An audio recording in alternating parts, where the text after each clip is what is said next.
దేశం చూస్తే కూడా 2014 నుంచి 19 ఆ 5 సంవత్సరాలలో దేశంలో కూడా చూస్తే ఎంత అని చెప్పి చూస్తే దేశంలో కూడా 10.97 అంటే దాదాపు 11% దేశంలో కూడా అభివృద్ధి రేటు, దేశంలో కూడా జీడిపి గ్రోత్ రేట్ ఉంటే 2019 నుంచి 23 అంటే ఈ 5 సంవత్సరాలకు సంబంధించి దేశంలో కూడా 9.28% తగ్గిపోయిన పరిస్థితులే కనిపిస్తాయి. కానీ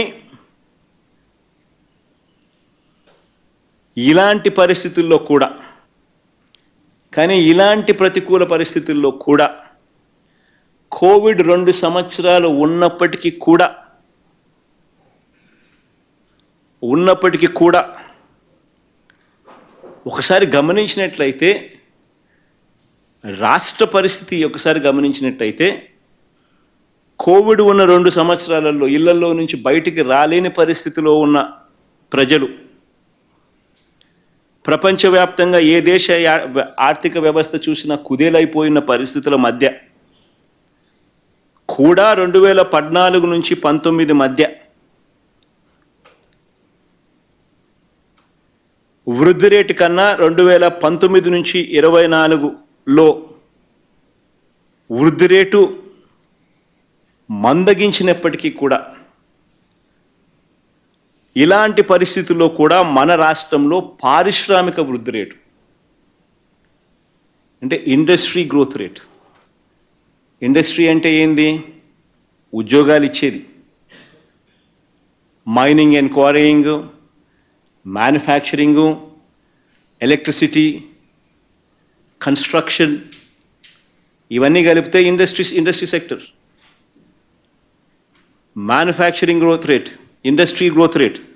ఒకసారి ఇండస్ట్రీ గ్రోత్ రేట్ అనేది ఎలా ఉంది అని చెప్పి ఒకసారి పారిశ్రామిక వృద్ధి రేట్ ఎలా ఉంది అని ఒకసారి చూస్తే 2014 నుంచి 19 అంటే చంద్రబాబు నాయుడు గారి హయాంలో 2014 నుంచి 19 సగటున 11.92% ఉంటే వైఎస్ఆర్సీపీ హయాంలో 2019 నుంచి 24లో 2 సంవత్సరాలు కోవిడ్ ఉన్నప్పటికీ కూడా చంద్రబాబు నాయుడు గారి కన్నా బెటర్గా 12.61% నమోదైంది. ఇది కూడా నేను చెప్పే లెక్కలు కాదు, ఆయనంతటా ఆయనే బడ్జెట్తో పాటు సోషియో ఎకనామిక్ సర్వేను ఆయన ప్రవేశపెట్టిన డేటా ఆధారంగా పేజ్ నెంబర్ 333లో ఆయన ఇచ్చిన డేటా ఆధారంగా ఈ విషయాలు నేను చెప్తా ఉన్నా. చంద్రబాబు నాయుడే ఆయనే ప్రవేశపెట్టిన సోషియో ఎకనామిక్ సర్వే రిపోర్ట్స్ ఆధారంగా చూస్తే ఈ లెక్కలు బయటకు వస్తూ ఉన్నాయి. ఆయన మ్యానుఫ్యాక్చరింగ్ సెక్టర్లో పారిశ్రామిక రంగంలో జరిగిన వృద్ధి రేటును ఒకసారి గమనిస్తే ఆలోచన చేయమని అడుగుతా ఉన్నాను. ఒక్కసారి అందరూ కూడా పారిశ్రామిక రంగం గురించి చంద్రబాబు నాయుడు గారు రకరకాల అబద్ధాలన్నీ కూడా ప్రొపగేట్ చేస్తూ ఉన్న నేపథ్యంలో ఈ ఫిగర్స్ చాలా ఇంపార్టెంట్. దీనికి సంబంధించిన లెక్కలు ఒకసారి చూస్తే 2018 నుంచి 19 నాటికి రాష్ట్ర పారిశ్రామిక రంగంలో అంటే జీవీఏ అంటే ఉత్పత్తి విలువ, మ్యానుఫ్యాక్చరింగ్ ఉత్పత్తి విలువ, మ్యానుఫ్యాక్చరింగ్ జీవీఏ చూస్తే 2018 నుంచి 19 నాటికి 1,88,601 కోటి రూపాయలు అయితే with compounded annual growth rate అంటే వార్షిక వృద్ధి రేటు 11.92%తో 1,88,601 కోటి అయితే ఈయన 5 సంవత్సరాల పాలనలో ఆయన మొదలుపెట్టే నాటికి 1,07,000 కోట్లుంటే ఆయన పాలన ముగిసే నాటికి 1,88,601 కోటి మ్యానుఫ్యాక్చరింగ్ జీవీఏ అంటే మ్యానుఫ్యాక్చరింగ్ ఉత్పత్తి విలువ. 2019 నుంచి 2024 వైఎస్ఆర్సీపీ హయాంలో ఏకంగా అది 3,41,000 కోట్లకు పోయింది. With a compounded annual growth rate of 12.61%. With a compounded annual growth rate of 12.61%.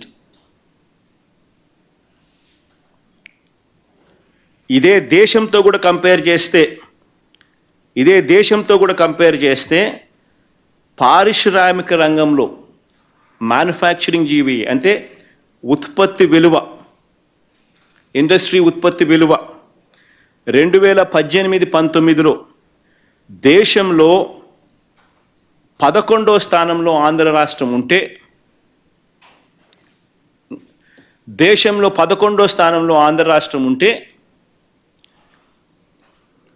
ఇది పర్ క్యాపిటా మీద, దేశంలో 11వ స్థానంలో ఆంధ్ర రాష్ట్రం ఉంటే ఇదే ఇండస్ట్రీ జీవీఏ 2019 నుంచి 2024 మన హయాంలో ఏకంగా 8వ స్థానంలోకి వచ్చినాం.